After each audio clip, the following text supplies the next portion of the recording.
Fangio, un campeón inigualable. Comienza el fenómeno Pelé. Marilyn Monroe nos dice adiós. Aramburu sucede a Lonardi. Frondizi, la ilusión desarrollista. Ilia gana las elecciones. Cuba al son de la revolución. Se levanta el muro de Berlín.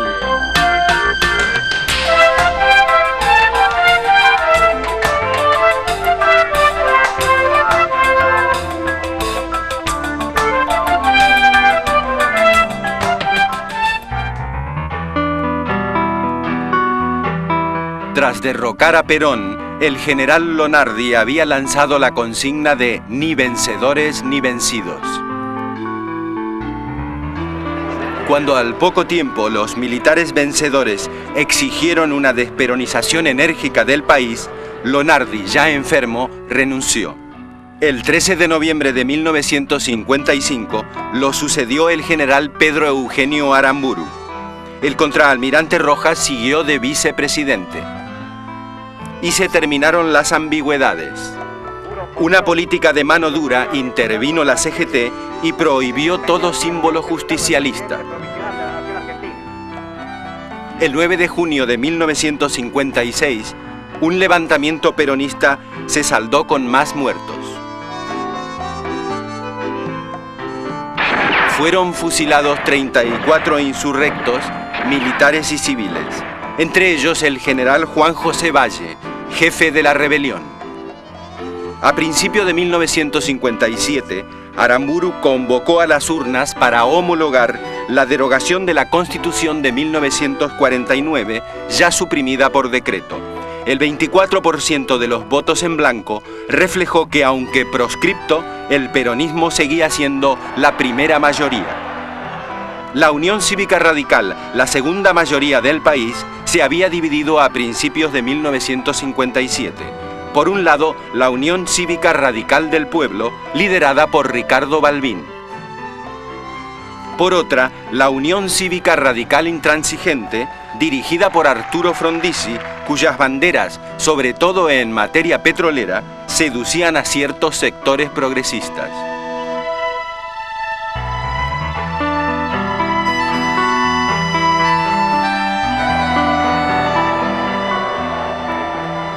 En la Convención Constituyente reunida en Santa Fe, la polémica entre Oscar Allende, de la UCRI, y Alfredo Palacios, socialista, fue enconada. Los delegados de la UCRI se retiraron. Aramburu convocó a elecciones presidenciales. Frondizi comprendió que, aún depuesto y exiliado, Perón seguía siendo un interlocutor inevitable de la política argentina. En función de un pacto secreto, Perón ordenó votar por la UCRI. A cambio, Frondizi debía derogar la proscripción del peronismo y levantar la intervención de los sindicatos. El 23 de febrero de 1958, Frondizi obtuvo el 49% de los votos, su principal contrincante, Balbín, el 29%, y el voto en blanco, un escaso 8%. El 1 de mayo de 1958, Frondizi asumió la presidencia y la ilusión pareció renacer en el país. Pero las Fuerzas Armadas nunca le perdonarían a Frondizi el haberse entendido con Perón.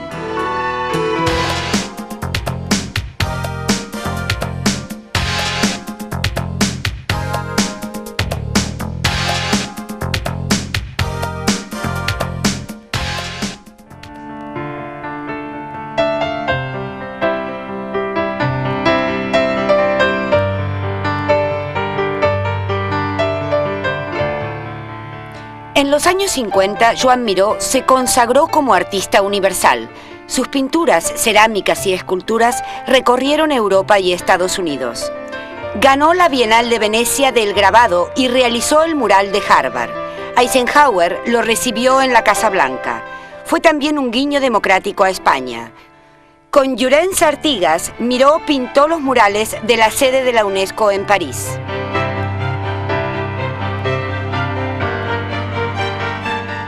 Nueva York y París competían como capitales del arte mundial, y en ambas se agigantaron las delgadísimas esculturas de Giacometti.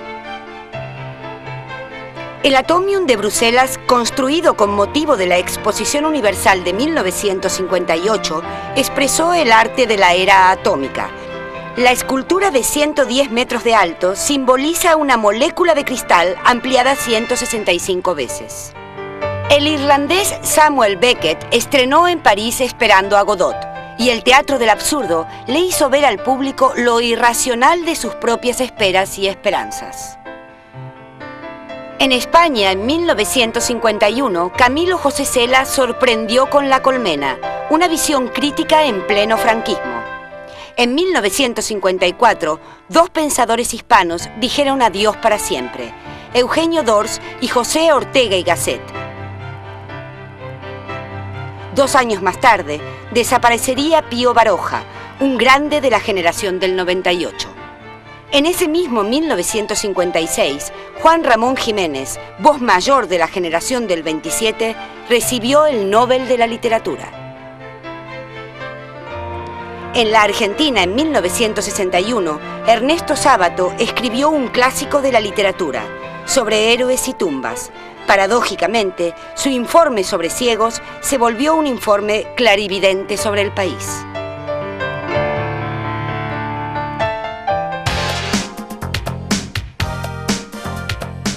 En Estados Unidos se lanza al mercado el primer videoteléfono. En Lima, la Argentina gana el Campeonato Sudamericano de Fútbol. Y los artífices del triunfo son los Carasucias, Corbata, Maschio, Angelillo, Sibori y Cruz. En tanto, se inaugura en Rosario el Monumento a la Bandera.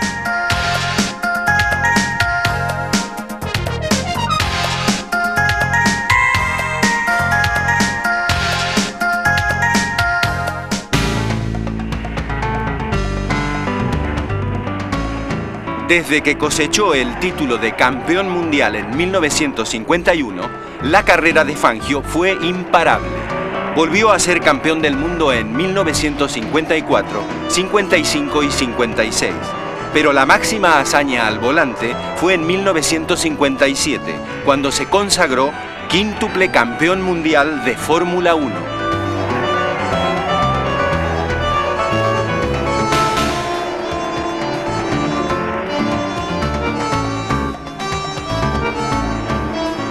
Nacido en Balcarce, provincia de Buenos Aires, el 24 de junio de 1911, el Chueco, como lo llamaban sus amigos, mamó el conocimiento del motor en su taller mecánico y en las polvaredas del turismo carretera. La carrera de 1957 por el Gran Premio de Alemania fue toda una demostración de lo que Fangio, a los 46 años, podía hacer en las pistas. Con los temibles Hawthorne y Collins como adversarios, una falla mecánica lo obligó a parar, retrasándose 48 segundos.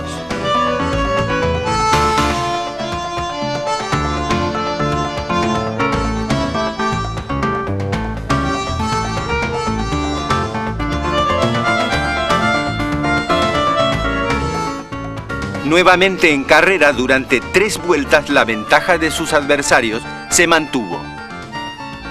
En la vuelta 16, la ventaja de Hawthorne y Collins se redujo a 16 segundos, pero en la vuelta 19, la diferencia aumentó a 30 segundos y medio. Sin embargo, en la 20, Hawthorne y Collins sintieron que Fangio les pisaba los talones. En la curva sur, Fangio se aproxima aún más. La curva norte es el paso a lo increíble. Por el interior, Fangio supera a Collins, inmediatamente a Hawthorne. Bate el récord del circuito y se consagra quíntuple campeón mundial. Luego de la hazaña, sereno y modesto como siempre, se retiró con otro récord inigualable en Fórmula 1. Ganó 24 de las 51 competencias en las que corrió.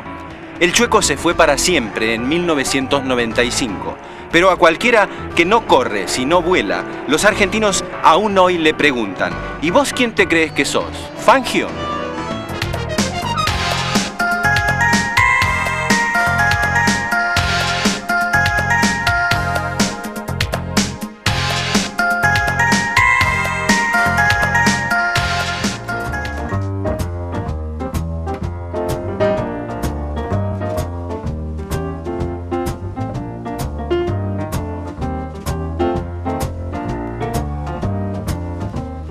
En los años 50 el mundo pareció marchar como sobre ruedas. Primero fueron la motocicleta y el ciclomotor. Luego irrumpieron los miniautos como el Isetta. Pero el vehículo más consagrado fue el escarabajo de Volkswagen, que en 1955 llegó a la unidad 1.000.000.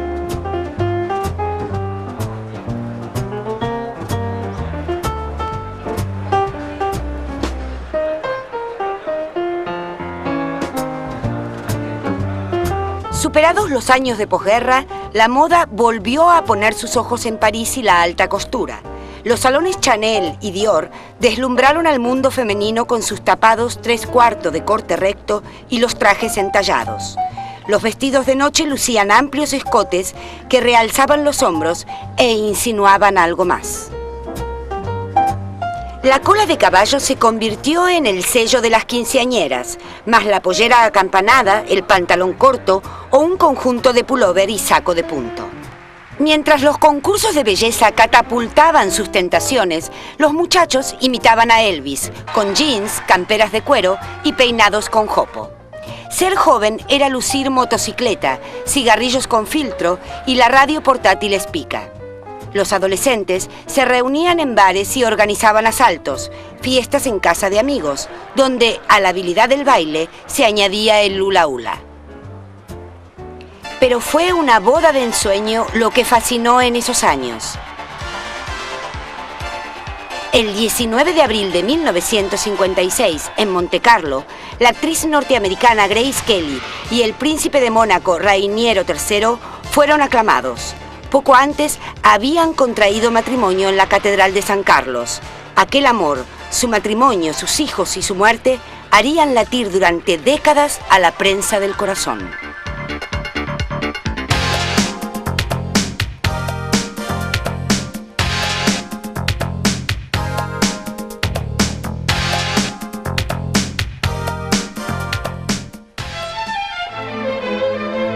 En el Capitolio de Roma, el 25 de mayo de 1957, Francia, Italia, Bélgica, Luxemburgo, Holanda y Alemania Occidental firmaron los acuerdos para crear la Comunidad Económica Europea y la Comunidad Europea del Átomo, el Euratom. Comenzaba a surgir un nuevo fenómeno mundial, las estructuras supranacionales.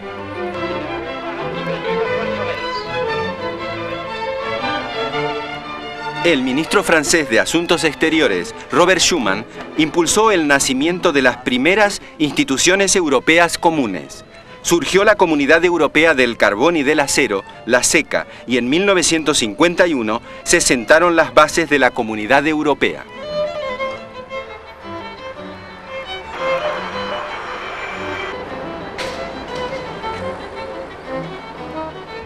El 30 de agosto de 1954, el proyecto paneuropeo sufrió un contratiempo. Los franceses no eran partidarios de sacrificar su propio arsenal atómico en aras de una fuerza militar supranacional. Francia todavía recelaba de Alemania y, como siempre, también de Gran Bretaña. Fue entonces cuando el canciller belga Henri Spaak inició un nuevo proceso de integración europea que pivoteaba sobre la unión económica y atómica. Las negociaciones culminaron en 1957 con la firma del Tratado de Roma.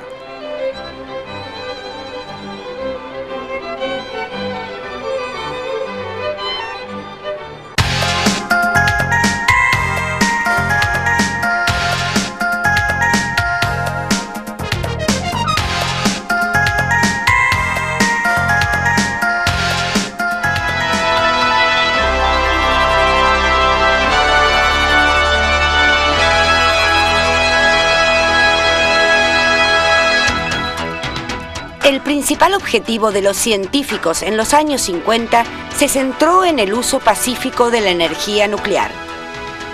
Con el lema Átomos para la Paz, el presidente norteamericano Eisenhower impulsó las investigaciones para el aprovechamiento económico de la energía atómica. La Unión Soviética no se quedó atrás y en 1954 levantó en Novinsk la primera central nuclear. Los ingleses se pusieron al día con el reactor de Calder, de 50 megavatios. El mundo comenzó a tomar conciencia de que el apocalipsis podía ser mucho más que una alegoría bíblica. Un importante descubrimiento revolucionó la tecnología médica.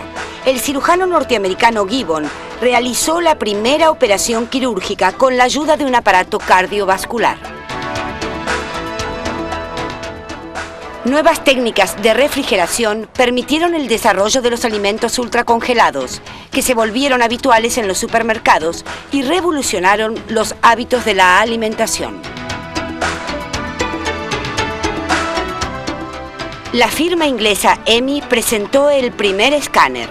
Una pantalla exploradora con una computadora integrada le daba un espaldarazo decisivo a la medicina. La imagen se cubría línea a línea mediante un haz de electrones que transfería los datos al sistema computarizado.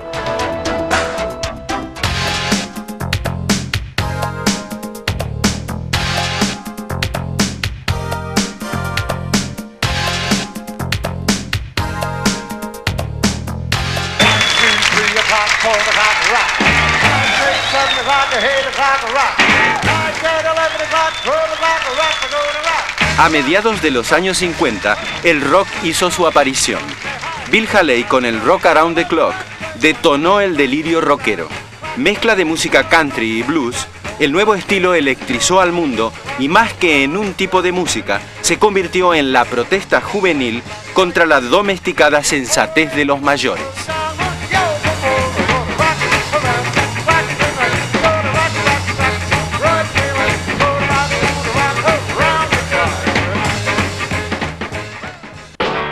Elvis Presley fue el indiscutible rey del rock.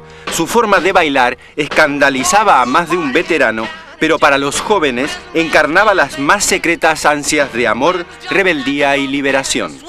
Las grandes firmas discográficas y la industria del cine no tuvieron pruritos e hicieron su agosto. Con 34 películas en su haber, Elvis se convirtió en la estrella de Hollywood. Sus fans compraban todo lo que tenía sabor a Elvis: discos, pósters, jeans, medias y hasta papel higiénico. Elvis cruzó el charco como un triunfador, a pesar de que Europa aún presumía de resistir la moda yankee.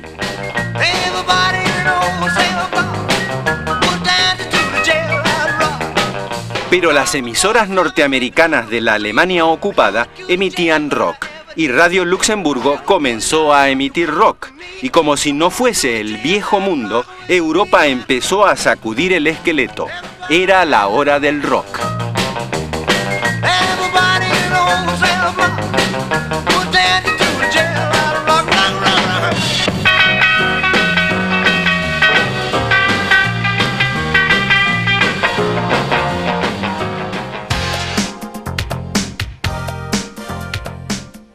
Leonard Bernstein estrena el musical West Side Story. La puesta en órbita del satélite ruso Sputnik inicia la era espacial. La Iglesia Católica se viste de luto por la muerte de Pío XII.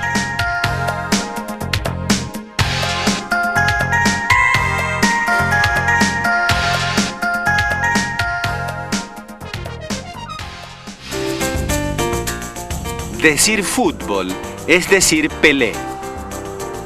Y viceversa. El año de su consagración fue 1958, en el Mundial de Suecia. Tenía tan solo 18 años. Empezó jugando como suplente y terminó como figura absoluta del Mundial. En el Mundial de Suecia, sus dotes futbolísticas habían subyugado a todos. Sus goles, que quedaron para siempre en la historia de los mundiales, resultaban increíbles para el mundo y para él mismo.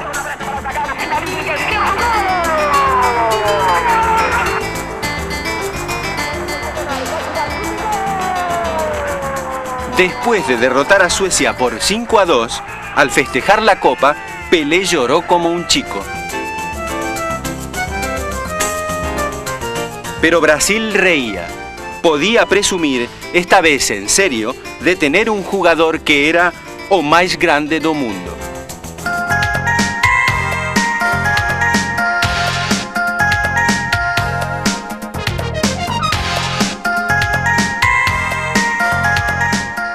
La revolución cubana sabe también pelear y ganar batallas en este campo. La dictadura de Batista, vigente en Cuba desde 1952, alimentó la lucha revolucionaria liderada por Fidel Castro. La imbricación económica y política de Estados Unidos con el régimen dictatorial llevó a un inevitable enfrentamiento entre los revolucionarios y Norteamérica. El 21 de diciembre de 1958, los guerrilleros cubanos tomaron Santa Clara. El triunfo revolucionario fue casi inmediato. En marzo de 1952, Fulgencio Batista había accedido al poder mediante un golpe de Estado, implantando una dictadura sanguinaria y corrupta. La lucha guerrillera que comenzó en Sierra Maestra fue la continuación de rebeldías anteriores. El 26 de julio de 1953, un pequeño grupo de militantes dirigidos por Castro intentó tomar el cuartel Moncada en Santiago de Cuba. Algunos insurgentes murieron, otros, como Fidel, fueron condenados a largas penas de cárcel. A los 2 años, los prisioneros fueron desterrados primero a Estados Unidos y luego a México.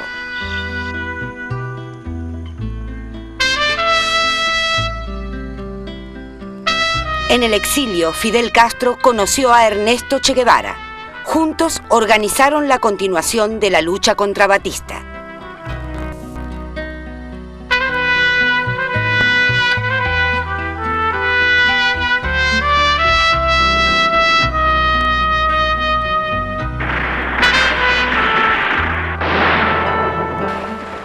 El 2 de diciembre de 1956, con otros 80 rebeldes, Fidel y el Che desembarcaron en Cuba. En el combate del Pío, la columna fue diezmada. Solo 12 sobrevivientes pudieron internarse en Sierra Maestra, decididos, como siempre, a continuar la lucha. Desde Sierra Maestra impulsaron la guerra de guerrillas. La bandera de la reforma agraria les granjeó un fuerte respaldo campesino. En la ciudad, los estudiantes también apoyaban su lucha. Los barbudos entraron en La Habana el 1 de enero de 1959. Ese mismo día, Fulgencio Batista huyó al extranjero. Fidel Castro se convirtió en jefe del gobierno revolucionario cubano.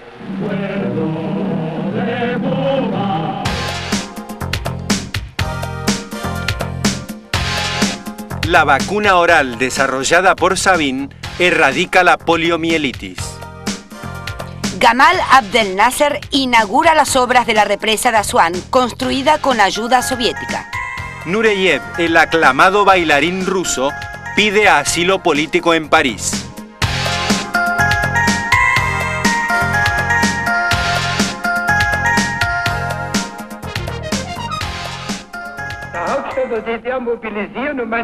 Walter Ulbricht, presidente de Alemania Oriental, decidió poner fin a la constante fuga de ciudadanos hacia Alemania Occidental. En la madrugada del 13 de agosto de 1961, policías de la Alemania comunista, conocidos como Bopos, cerraron con alambradas todos los accesos en Berlín Oriental y Berlín Occidental. Columnas de camiones se aproximaron a la línea demarcatoria y miles de Bopos comenzaron a levantar bloques de hormigón y alambradas.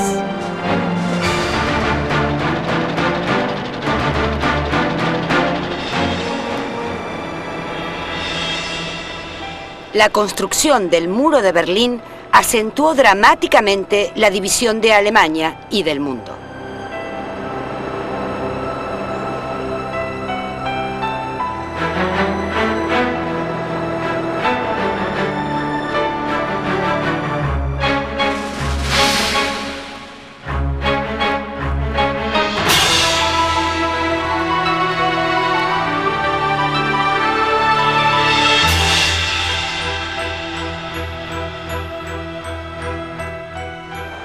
Desde finales de los años 50, la situación de Berlín se había vuelto cada vez más crítica. Tras el cierre de las fronteras entre las dos Alemanias, los accesos de Berlín eran la única posibilidad de evadirse a Occidente. En un solo fin de semana, se llegaron a contabilizar 2.000 fugas. Las autoridades del este no podían contemplar impasibles este drenaje constante. Rompiendo las alambradas o dejándose caer desde las ventanas de los edificios próximos a la línea divisoria, la frontera interalemana se cobró numerosas víctimas. Muchos alemanes dejaron su vida en el intento de huir a Berlín Occidental, tildado por los comunistas como la gran vidriera del capitalismo.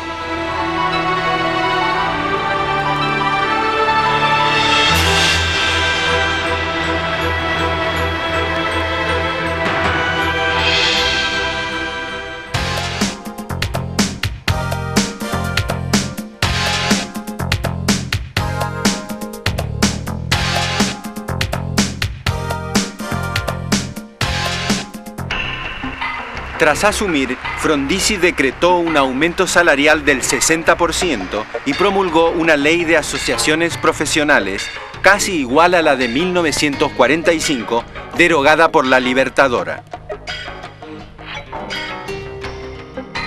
Las leyes de erradicación de capitales extranjeros promovieron el desarrollo de la siderurgia, la petroquímica, la celulosa, la industria automotriz, la energía y, sobre todo, el petróleo. Ante el Congreso de Estados Unidos, Frondizi expuso claramente su proyecto desarrollista para la Argentina y toda América Latina. América Latina deberá dejar de ser productora exclusiva de materias primas. Deberá alzar su propia industria pesada, su industria petroquímica y sus fábricas de equipos. Deberá construir centrales hidroeléctricas y reactores nucleares. Tendrá que mecanizar y electrificar las explotaciones rurales para multiplicar la producción y elevar el nivel de vida de la familia campesina. Deberá realizar en suma el mismo proceso de expansión y complementación económica interna que condujo a los Estados Unidos a su portentoso grado de desarrollo actual.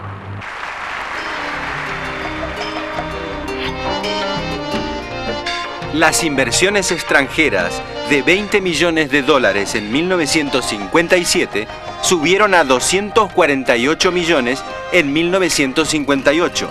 La puesta en marcha de Somisa impulsó la producción de acero y automotores.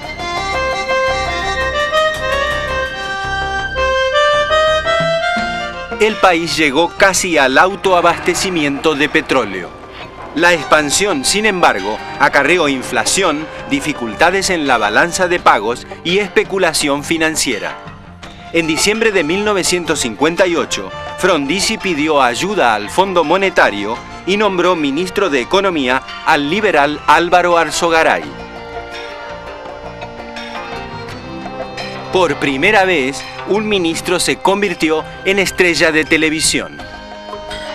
Alzogaray, con su pizarra y su puntero, recomendó pasar el invierno, congeló los salarios y devaluó la moneda. El ajuste consiguió controlar la inflación, pero los trabajadores se movilizaron. En 1958, Frondizi autorizó el funcionamiento de universidades privadas. La enseñanza laica, defendida por un amplio abanico de izquierda y progresistas, y la libre, de inspiración católica, dividieron al país. Se sucedieron las movilizaciones estudiantiles y los choques con la policía.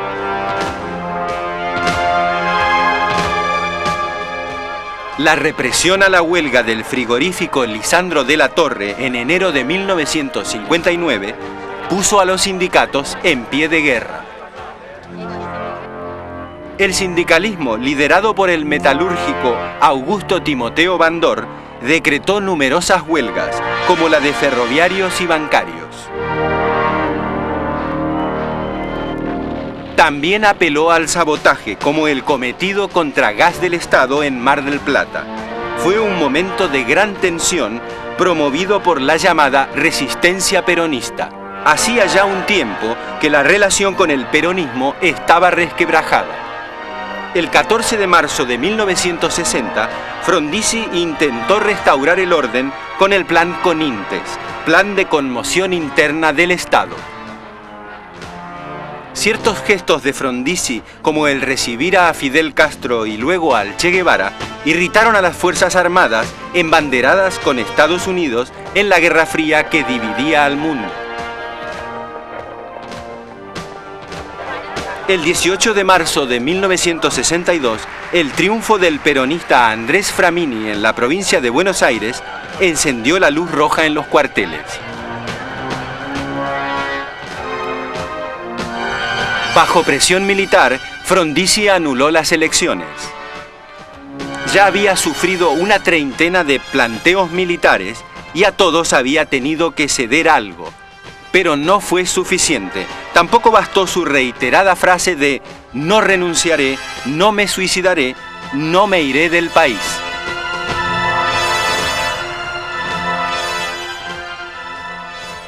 El 28 de marzo de 1962, Frondizi fue derrocado y enviado a la isla Martín García. Se había consumado un nuevo golpe militar. El presidente del Senado, José María Guido, asumió la presidencia.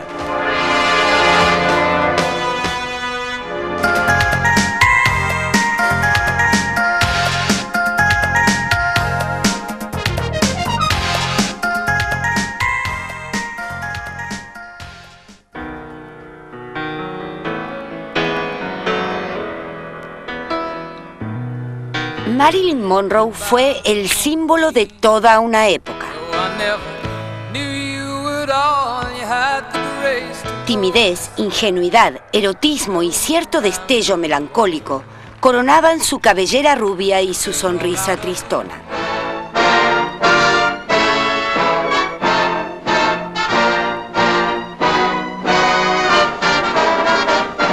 I've heard of affairs that are strictly platonic, but diamonds are a girl's best friend. Los caballeros las prefieren rubias o la comezón del séptimo año difundieron su imagen en todo el mundo. Good night, honey. La fotomodelo Norma Jean Baker atrajo a los directivos de la 20th Century Fox, quienes intentaron encasillarla en el rol de rubia explosiva y tonta, mientras los publicistas solo vieron en ella una bella carnada.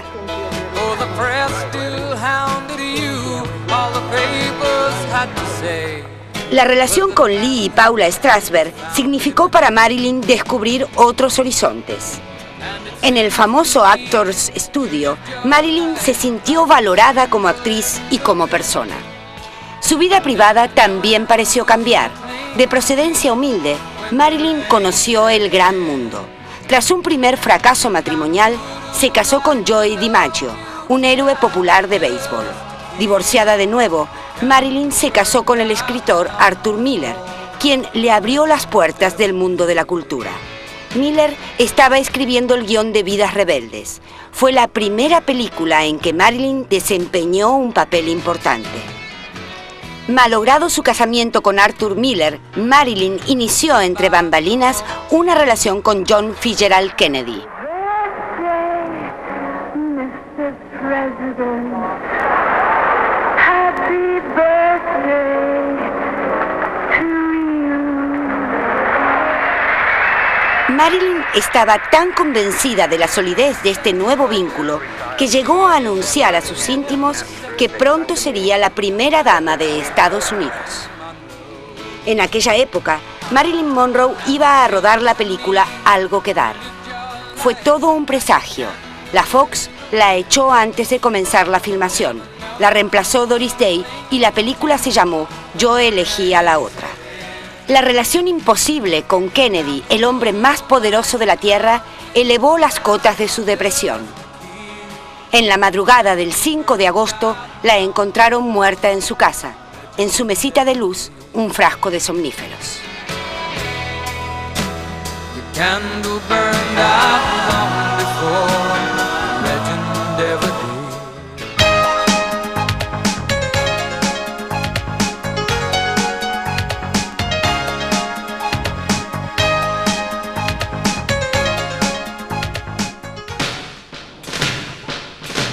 Entre el 17 y el 23 de septiembre de 1962, los porteños vivieron un clima de guerra. Se sucedieron algunos enfrentamientos armados en plena ciudad, como ocurrió en Plaza Constitución, Parque Chacabuco y en Parque Avellaneda, con vuelos rasantes y ataques intimidatorios. Pese a que seguía de presidente el doctor Guido, las Fuerzas Armadas ejercían un papel tutelar. Pero una cosa es el uniforme y otra la uniformidad. Se discutía la continuidad constitucional. Un sector se opuso a un nuevo golpe y las Fuerzas Armadas se dividieron en dos bandos. Los azules o legalistas y los colorados, herederos del antiperonismo más acérrimo, o gorila, como se decía entonces, de la Libertadora. Se impusieron los azules. El general Juan Carlos Onganía asumió la comandancia en jefe del ejército. Sin embargo, el 2 de abril de 1963, la Marina se sublevó. Aunque derrotada militarmente, impuso sus condiciones políticas. Y el ejército volvió a decir no al peronismo, que en las próximas elecciones, proscripto, volvería a ser el gran ausente.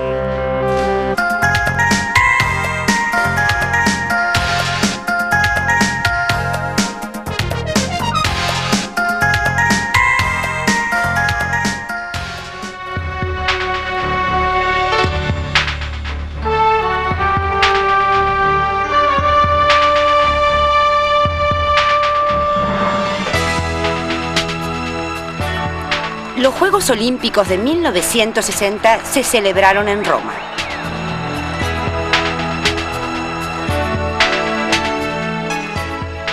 Vilma Rudolph, la llamada Gacela Negra, venció en las carreras de 100 metros, 200 metros y vallas. Y el atleta Abebe Bikila cruzó descalzo la meta y se alzó con la maratón. Tokio fue la sede de los Juegos de 1964. La gran vedette fue la atleta rusa Larisa Latinia. Cosechó medallas en todas las pruebas gimnásticas.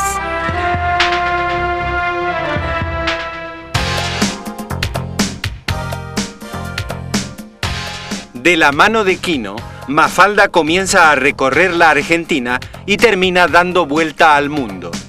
Favaloro inventa la técnica del bypass y revoluciona la medicina cardiovascular. Nicolao bate el récord mundial estilo mariposa. La argentina Norma Beatriz Nolan gana el título de Miss Universo.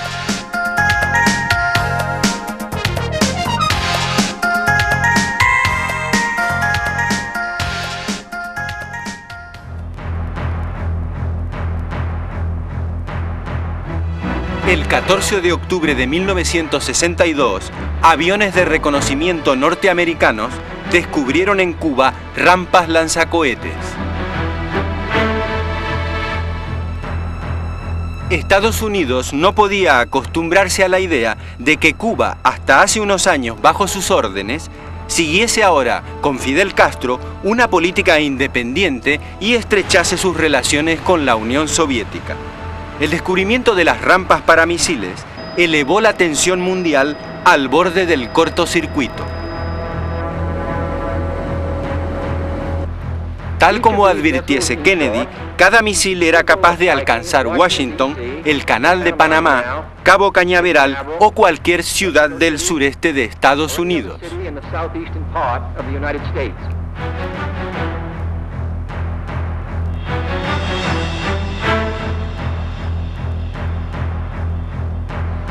Kennedy respondió el 23 de octubre con el bloqueo marítimo de Cuba. El mundo entero contuvo la respiración. Por primera vez, la posibilidad de un conflicto nuclear entre las dos grandes potencias parecía inminente. El peligro de una guerra atómica obligó a Estados Unidos y a la Unión Soviética a desarmar la bomba de relojería. El Kremlin cumplió con las exigencias norteamericanas de desmantelar las bases de misiles y Estados Unidos se comprometió a no atacar a Cuba.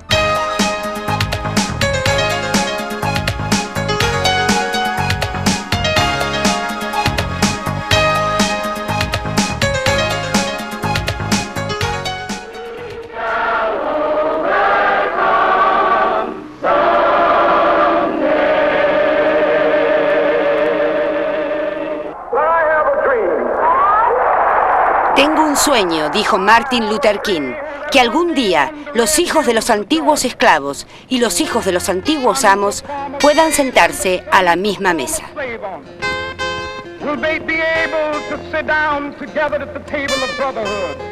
Ese sueño de Martin Luther King, líder de la campaña por la igualdad racial, emocionó a más de 200.000 personas que en agosto de 1963 marcharon pacíficamente sobre Washington.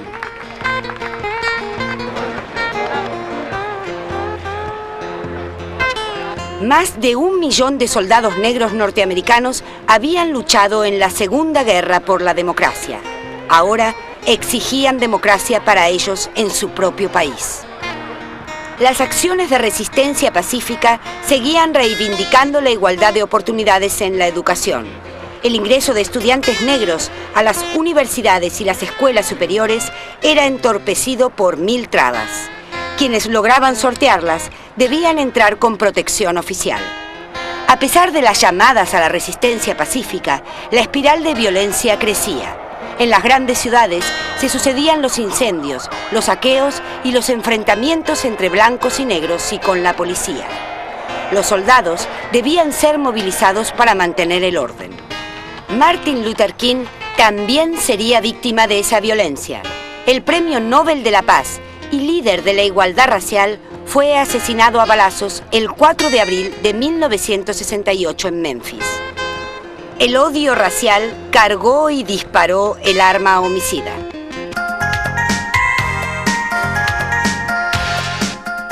Buenos Aires le dice adiós a los tranvías que hacen su último viaje. Cortázar publica Rayuela y cambia las tradicionales reglas de juego de la literatura.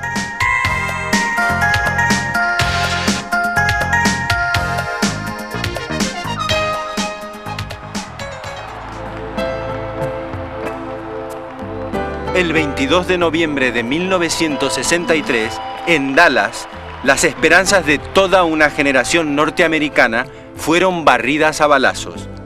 El presidente John Fitzgerald Kennedy fue alcanzado mortalmente por varias balas mientras viajaba en un coche descapotable. Kennedy había despertado las ilusiones de los más jóvenes en 1960.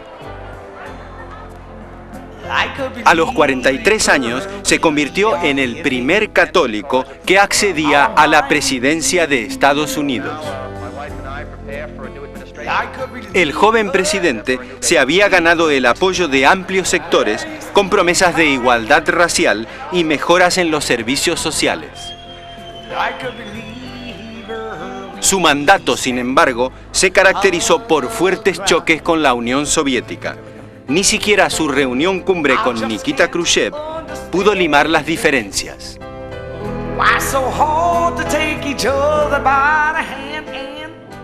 Kennedy, acompañado de su esposa Jackie, creó un nuevo estilo de gobernar.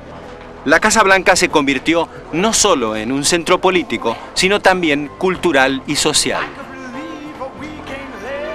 Ese intento de cambio y renovación fue el trasfondo de los disparos de Lee Harvey Oswald, un asesino a sueldo de vaya a saber qué oscuros intereses.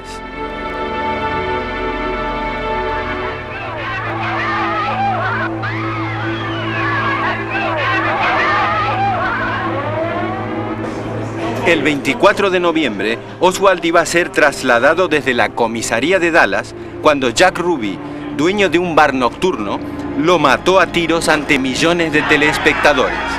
El magnicidio del siglo aún sigue siendo un misterio. El 25 de noviembre de 1963, el mundo despidió en el cementerio de Arlington los restos de quien había suscitado tantas esperanzas. Su hijo John le dirigió su último saludo.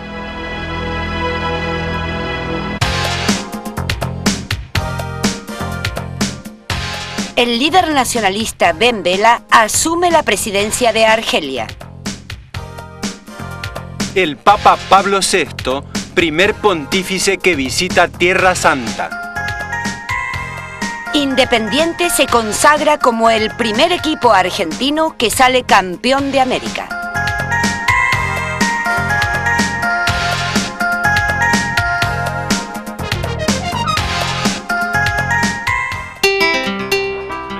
Arturo Illia, candidato de la Unión Cívica Radical del Pueblo, asumió la presidencia el 12 de octubre de 1963. Pero la segunda experiencia constitucional posperonista no pintaba mejor que la anterior de Frondizi. Al contrario, solo había obtenido el 25% de los sufragios y el peronismo había votado en blanco. La política económica de Illia puso énfasis en el mercado interno y en la defensa del capital nacional, al mismo tiempo que confió al Estado un amplio campo en el control y la planificación económica. La inauguración de Altos Hornos Zapla marcó un momento de progreso y consolidación nacional. Los ingresos de los trabajadores se incrementaron y el Congreso votó una ley de salarios mínimos. Los contratos petroleros firmados por Frondizi fueron anulados y renegociados. El Congreso adquirió preponderancia frente al Ejecutivo, así como se jerarquizó el debate parlamentario. A su vez, Illia se distinguió por su vocación democrática y la transparencia administrativa.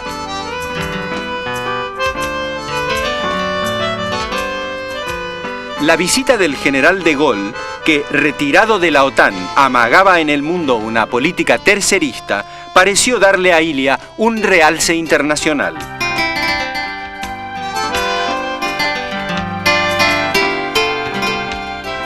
Pero los peronistas aprovecharon para recordar que la paternidad de la tercera posición era de Perón. El gobierno intentó limitar las atribuciones de las direcciones gremiales sobre las obras sociales. En 1964, en el marco de un plan de lucha impulsado por la CGT, miles de fábricas fueron ocupadas. Se movilizaron casi 4 millones de trabajadores y hasta se produjo un fallido retorno de Perón. La calma y la parsimonia de Arturo Illia amenazaban con ser superadas por el vértigo de los acontecimientos.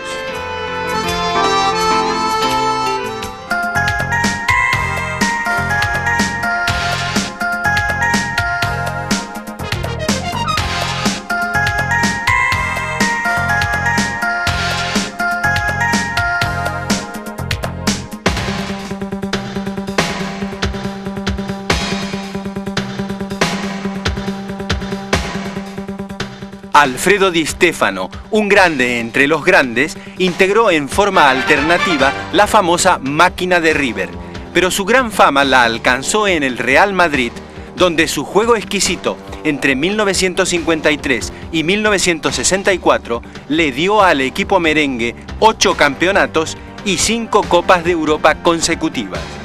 En esta final de la Copa Europea de 1960, en la cual el Real Madrid ganó por 7-3 al Eintracht de Frankfurt, la saeta rubia, como lo llamaban los españoles, convirtió 3 goles. Adolf Eichmann fue condenado a muerte y ejecutado en Israel. El ex jerarca nazi Eichmann, responsable de la muerte de millones de judíos, fue descubierto en la Argentina por comandos israelíes y trasladado a Jerusalén. En abril de 1961, juzgado por crímenes contra la humanidad, fue condenado a la horca. En 1962, en Chile, Brasil se consagró campeón mundial de fútbol por segunda vez en su historia. Pese a que Pelé se lesionó y solo pudo jugar algún partido de la primera ronda, Amarildo, su sustituto, suplió con gran dignidad y eficacia al rey. Pero fue Garrincha la gran estrella brasileña. En la final, Brasil derrotó a Checoslovaquia por 3-1.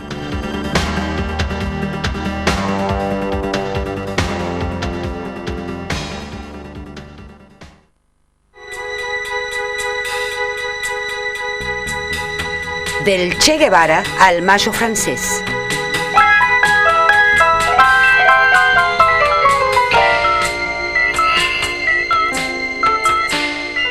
En el próximo video, Estados Unidos se ensañará con Vietnam y Dayan hará en 6 días lo que Moisés en 40 años.